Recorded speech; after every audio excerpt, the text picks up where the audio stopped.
हे तर ठीक आहे. अलीकडच्या काळामध्ये आपला जो अर्थसंकल्प असतो, या अर्थसंकल्पामध्ये पूर्वी स्टेट स्पेसिफिक घोषणा व्हायच्या. अलीकडच्या काळात स्टेट स्पेसिफिक घोषणा आपल्याला पाहायला मिळत नाही. या अर्थसंकल्पात एका ठिकाणी बिहार आलाय आणि एका ठिकाणी आसाम आलाय. याच्या व्यतिरिक्त कुठल्याही राज्याचा उल्लेख नाही. पण मला हे माहिती होतं की सकाळीच आमचे विरोधक सुरू करतील की महाराष्ट्राकरता काही नाही, महाराष्ट्राकरता काही नाही. म्हणून मी ॲट अ ग्लान्स महाराष्ट्राकरता जे सापडलं ते आज आपल्याला सांगतोय. उद्या अजून सापडेल, कारण अजून पूर्ण फाईन प्रिंट माझ्याकडे आलेली नाही आणि रेल्वे अर्थसंकल्पाचीही फाईन प्रिंट आलेली नाही. मागच्या वर्षी एकट्या रेल्वेने 13,000 कोटी आपल्याला दिले होते.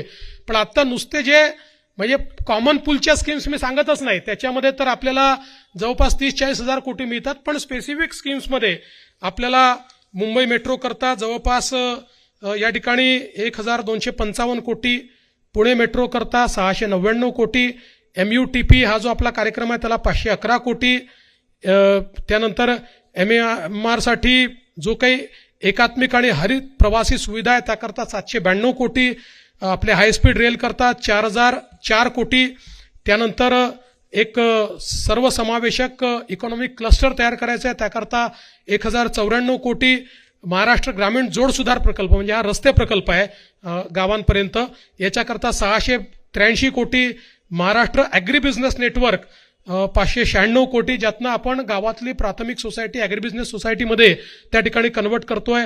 आपला नाग नदीचा सुधार प्रकल्प त्याकरता 295 कोटी, मुळामुठा नदी संवर्धन प्रकल्प 229 कोटी, ऊर्जा कार्यक्षम उपसा सिंचन प्रकल्प 186 कोटी, असे हे जवळपास 11,000 कोटी रुपये आहेत. पण याच्या व्यतिरिक्त मोठ्या प्रमाणात आपल्याला निधी जो आहे तो लवकरच फाईन प्रिंट आल्यानंतर त्या ठिकाणी दिसेल आणि कॉमन पूलमधनं देखील आपल्याला मोठ्या प्रमाणात या ठिकाणी निधी मिळतो.